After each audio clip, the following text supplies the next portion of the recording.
婆啊，你今天怎么这么开心呀？当然啦，你看我在看我投资的宝物，多么漂亮，多么有价值，开心。老婆开心，我就开心。Happy wife, happy life。你知道哈，很多东西其实是可以投资的，用的、吃的、摆的，只要你开心，什么都可以。本当呢，真的吗？安妮，温度大的我叫包发达。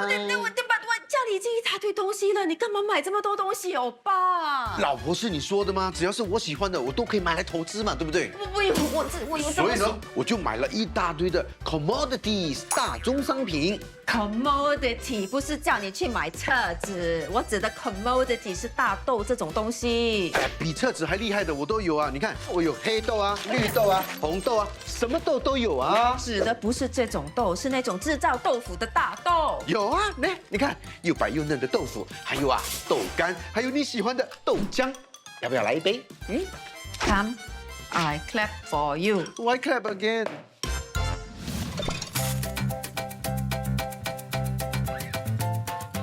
好，那我们现在要聊的是，大家应该会很踊跃的参与的，那就是投资。除了股票之外，还可以投资什么产品？其实，在我了解投资之前，我最先了解应该是信托基金，也算是一个蛮低风险的一个，因为它是由 fund manager 来帮我们去 manage 一个 portfolio 这样啊。这些其实跟 ETF 是有一点类似的。我本身只有投资股票，可是我所知道的有 crypto， 就是 Bitcoin、Ethereum 这些。最近我有看到一个叫 NFT 的，就是 non-fungible tokens，人家可以把自己的画画放在网上，然后它会做成一个 token， 所以这个 token 是 unique 的，所以他们就是这样卖他们的画画，有一些人也是把它当成那种投资啊。你说的那个 digital art NFT 那个很夸张，那个真的是可以突然间卖几百万、几千万那种。最贵的一幅画好像是一个 collection of art，如果我没记错的话，是一个 Singaporean buyer， 他好像是花了$79 million。他其实是 multi-millionaire in cryptocurrency， 可是他的钱没地方花，他就拿来买这个咯。所以你刚才有提到 Bitcoin， 这里有谁投资 Bitcoin 吗？ Bitcoin 本身是大起大落的，到最后其实我比较感兴趣的是它的后面的那个软件，那个 blockchain 的科技，那个才是值得我们去关注的，因为那个就是我们未来的世界。如果有兴趣的朋友，我会建议他们先去了解什么是 blockchain。这个本身是一个需要一点时间去了解、去消化。这个整个操作的那个过程呢，其实你真的去了解的时候，你会发现到说是蛮复杂的，而且有很多种选择。很多人就是盲目的冲进去，可是他不知道，其实你要把它退出来是蛮难的啊。我是建议说，你先了解第一个东西就是 exit strategy。OK， 对。这样你了解了这个，你才去决定说你要不要进场。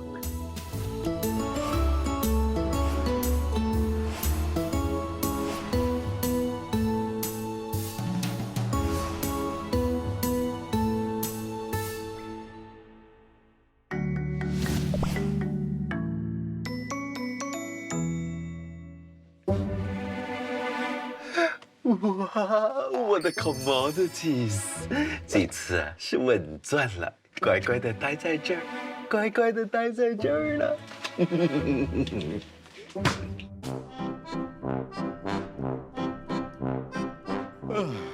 哇，欧巴，老婆，完了，早餐哇这么丰富啊！完了，是sit 不是 sit 啊。完了，你看，哇，为什么这么丰富的早餐啊？情人节。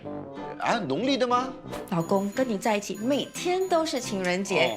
我知道你很宠我，所以我一定呢也要宠回你。所以我就开冰箱，把里面所有你买的食材都拿出来煮。对啊！你刚刚说什么？煮？不，上一句。情人节。不是，下面一句。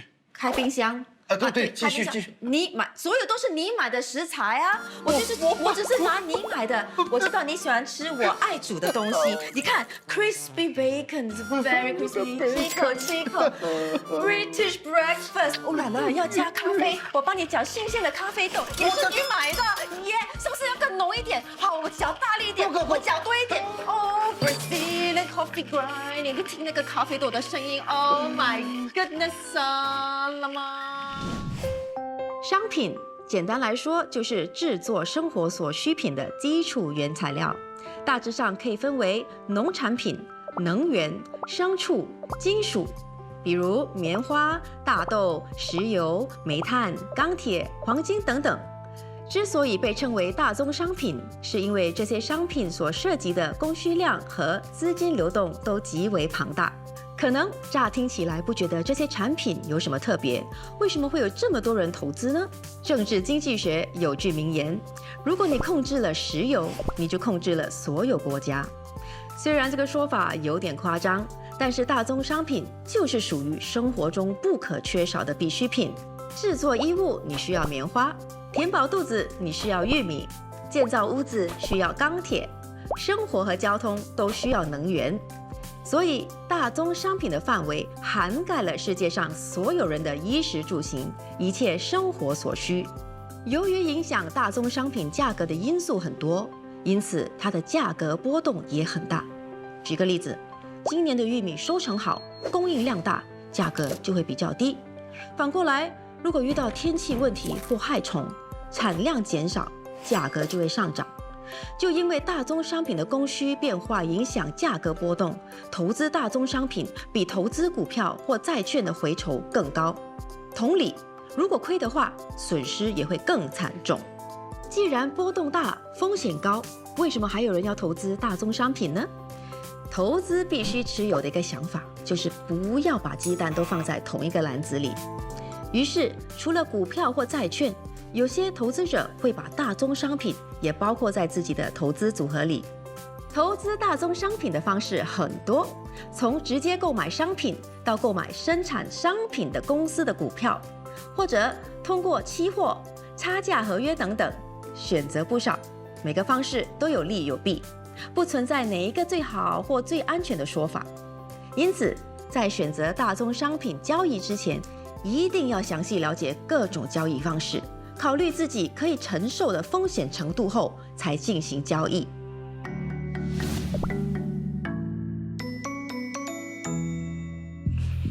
老婆啊，我想给你看看我的宝贝。Now you want it now？ 哦，我还没准备好呢，我还要先去换 Lace Lingerie， 喷一点香水，剃一下毛。什么剃毛？不要！你看，这是我养的。哦，这不是 alpaca 草泥马吗？我还不知道它的华语名字叫草泥马。老公，你养我就好嘛，你干嘛养 alpaca？ 哎呦，它是我的投资。投资它？它身上只是一大堆毛，有什么好投资的？开玩笑，人家的毛跟我的毛不一样，它比我的还要卷，可以卖钱的。可是它整天就只会大便 fat caca。人家的大便还可以值錢呢。真假？很多你？对，你看，这就是我养的，它的名字叫阿巴奇诺。哦 ，so cute。好，那我也要来投资动物啊！你要投资什么动物啊？我来投资和牛。和牛的毛又不值钱。不是，一旦那个投资失败呢，我就把它宰来吃。Wagyu beef， おいしい。没有听到啊，没有听到，乖啊，这安迪很可怕。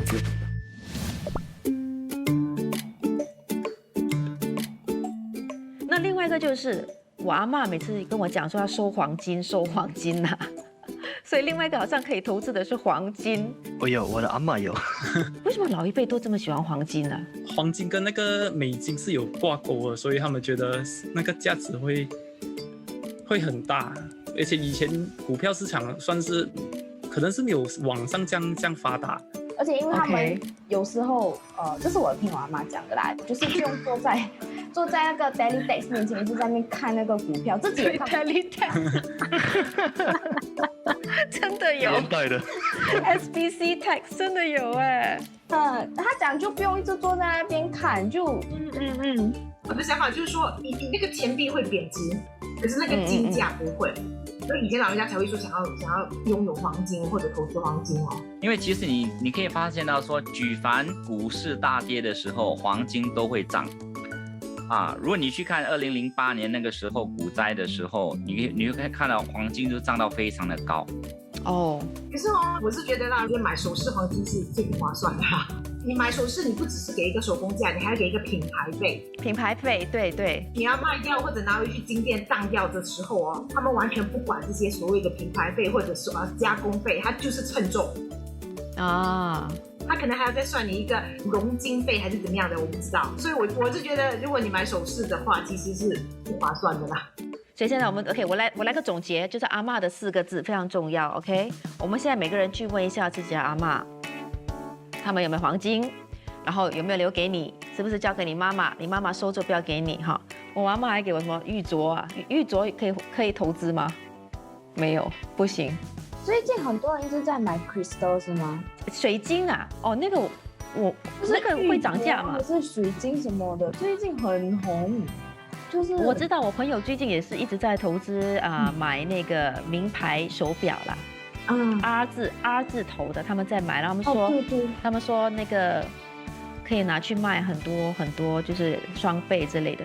那我有一些朋友也去买 H 字头的包包啦，他们说那个其实是一个很好的投资。他说我不懂不会这样，大家有没有这方面的心得可以 share？ 你们到底是偷偷买了什么，收在家里？谁看一下？Renata Renata。他买 H 字头的包包吗？你是不是？你去看看你妈妈房间有没有 H 字头的包包？可能我去看。对，那都很聪明哦。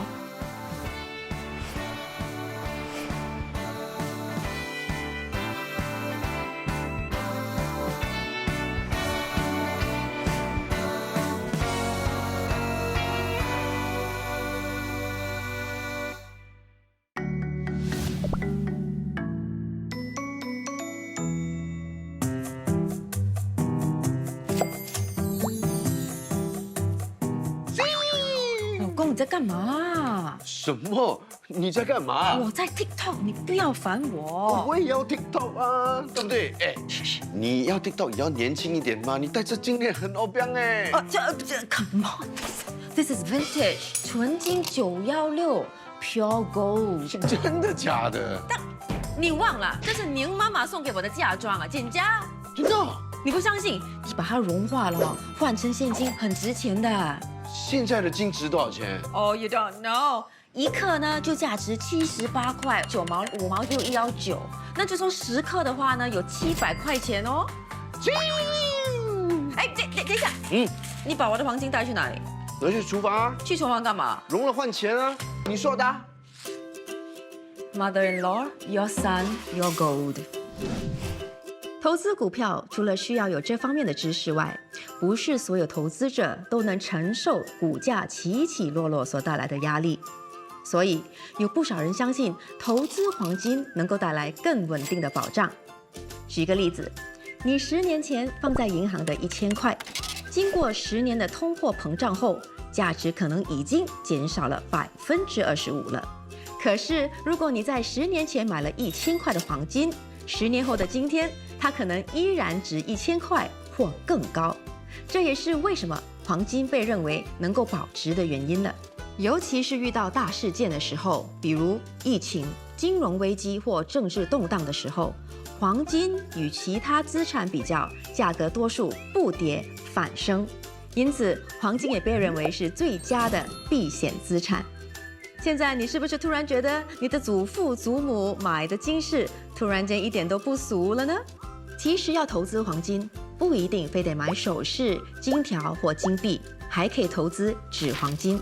所谓的纸黄金，就是开设黄金户口，购买黄金 ETF、期权、期货，甚至是金矿公司的股票。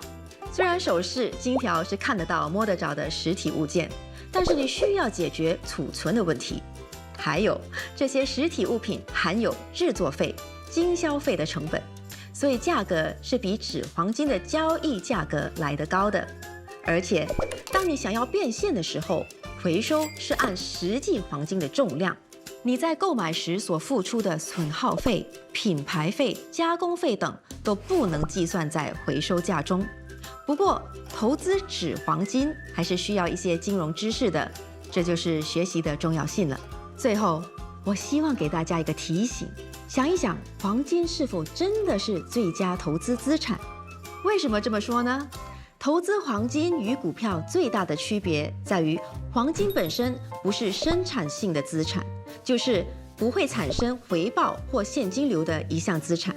这么解释吧，当我们购买股票，是投资在公司的生意上，随着公司推出更多产品，拓展海内外业务，占据更大的市场份额，盈利提高的时候，我们手中的股票就更值钱。但黄金的本质不变，5年前买下1公斤的黄金，5年后还是1公斤。投资者唯一的希望是未来能以更高的价格出售手中的黄金。OK， 说回一开始提到的好处，抵御通货膨胀。现实是，黄金的涨幅不一定每年都高于通胀率，能否抵御通胀取决于投资的时间点和时长。如果选择长期投资黄金，的确能够达到抵御通胀的目的，但同时要有心理准备，你会面临其他机会成本的问题。一旦投资在黄金上的资本被锁定，就可能失去从其他资产获得更高收益的机会。还有就是提到它避险的作用，当投资者对未来感到不确定的时候，就选择把资金转投黄金，达到储存价值、避险的目的。简单来说，市场对未来的不确定性越高，金价上涨的几率越高；不确定越小，金价下跌的几率越大。和股票相比，看的是企业未来的发展，投资黄金更像是在看未来的不确定性。但是到底经济会复苏，或是迎来大萧条，又有谁能够正确的预料未来的情况呢？因此，投资黄金不是没有风险，稳稳包赚，只是因为一定程度上，它有自带价值的属性，所以才成为了在危机中风险较低的工具。总而言之，投资黄金有利有弊，是否应该投资黄金，没有绝对的对或错，最终还是取决于你个人的资产情况、投资理念和目标。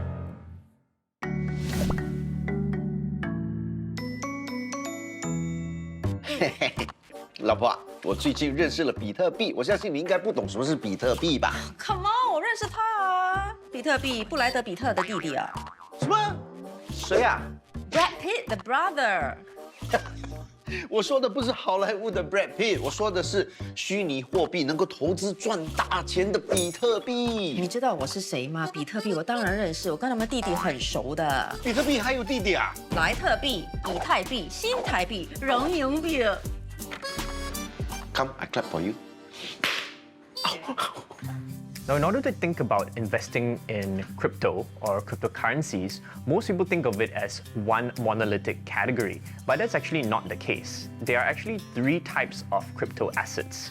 The first one is what everybody is most familiar with, things like Bitcoin and Ethereum. These are more like store of value assets, which have scarcity and some level of programmability that is built into the protocol. And these can be thought of as more like commodities like digital gold, but also with the technological element of being on a network. So it's as if I hold a piece of this asset, I can very easily send it across this network. So you need to price in both the kind of like scarcity and commodity properties as well as the network properties. The second major category is going to be more like productive assets. There are smart contract businesses. These smart contract businesses actually can take certain fees for the functions that they are performing, and then these fees or the power to govern these smart contracts can be accrued to certain tokens. And therefore, holding these tokens are actually representing some sort like a equity or productive assets. You can think of it that way. And the third major category are assets that are tokenized on the blockchain, and often these are NFTs. So right now, a lot of it is digital art, but it could also be music and later on properties like real estate and others. Now, because it's such a new industry, you need to keep in mind the risks. The same types of risks already apply depending on what type of assets you invest in, be it like commodities or equities or assets. So you need to apply the same risk framework there. And on top of that, you need to consider the technological risk, mainly the smart contract risks that may be inherent in all of these smart contract projects. You need to know how to audit them or perform like formal verification or look at the third parties who can do that for you. And lastly, because it's such a new asset class, naturally there's huge volatility and that's what attracts people as well. But bear in mind, because of the low market cap and a lot of sentiment-driven trading, there is going to be wild swings.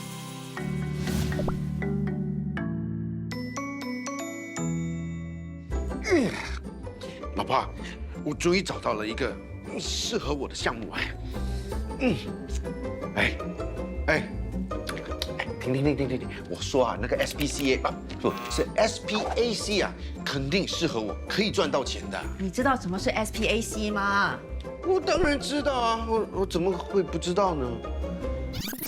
传统公司上市步骤基本上需要经营了好几年有了业绩，还需要通过监管机构同意以及其他繁琐流程才能上市。反观以 SPAC 形式上市的好处，就是节省很多时间和费用。它是由一个共同基金、对冲基金等募集基金而组成的空壳公司，只有现金，没有任何其他业务就可以上市了。 发起人会把这个空壳公司在交易所上市，并以投资单元 unit 形式发行股票组合给市场投资者，从而募集基金。所募集的基金将有90%存在托管账户进行投资。这个空壳公司上市后唯一的任务就是寻找一家所谓有前途的非上市公司，与它合并 merge。 然后让它获得托管账户内的资金，通过空壳公司的名义上市。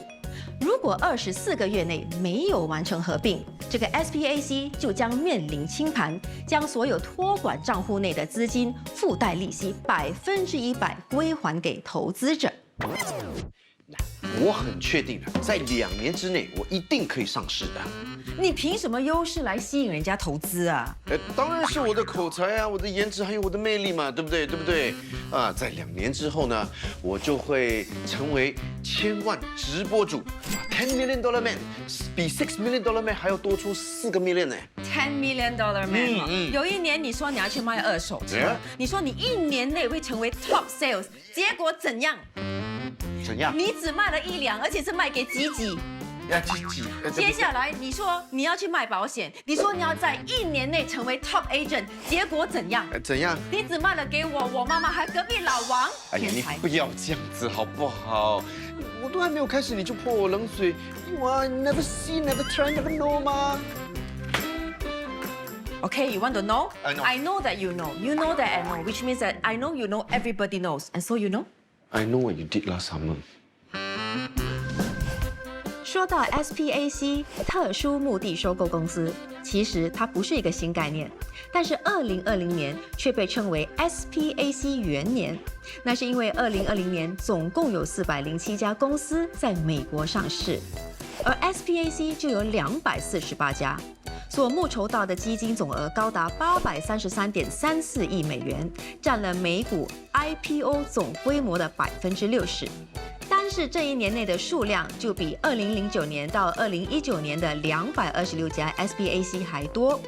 更夸张的是，今年的首3个半月内 ，SPAC 的上市数量已经超过2020年的总数了。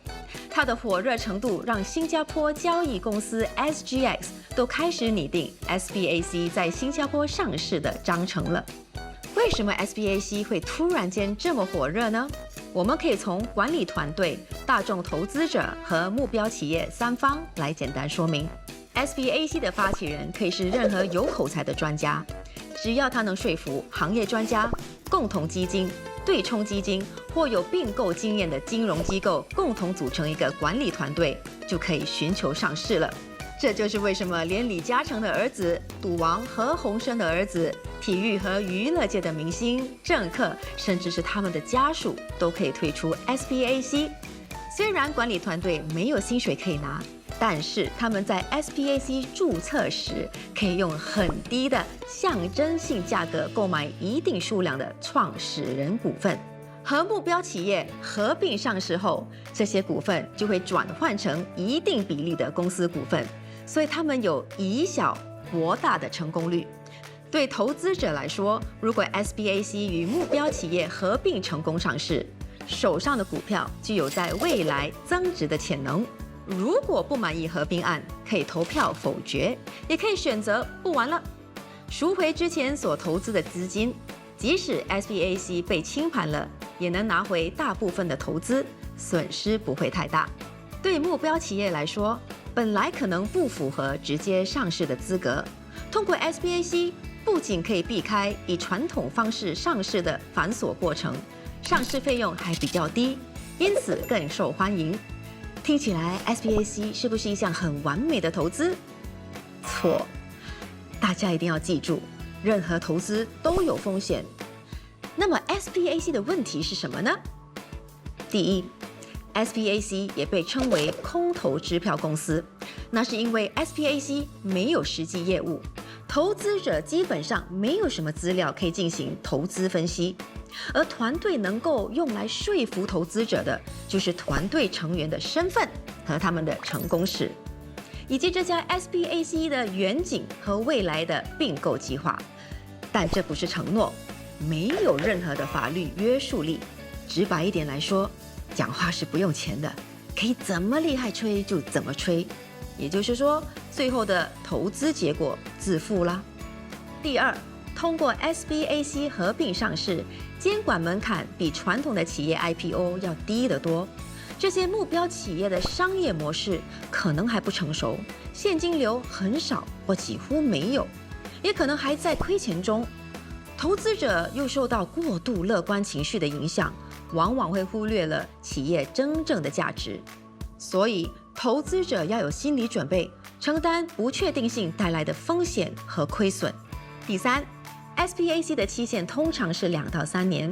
如果管理团队想要避免到期被清盘，最后免费工作没钱赚，可能就会临近到期前随便找一家企业来合并。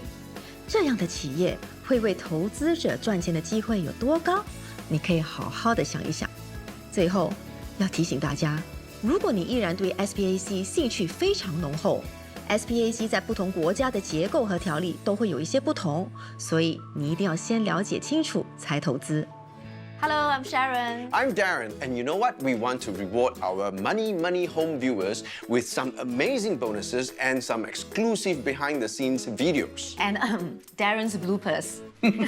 Plus, you stand a chance to win amazing prizes as well. So just click onto the link in the description or just scan the QR code to find out more. 最近也流行投资好帮手 Robo-Advisor， 你听过吗？智能投顾适合哪些类型的投资者呢？这些 Robo-Advisories 比较适合那些你完全不懂怎样投资，你可以放一点钱在那边哦。你亏钱了，你应该怎么做呢？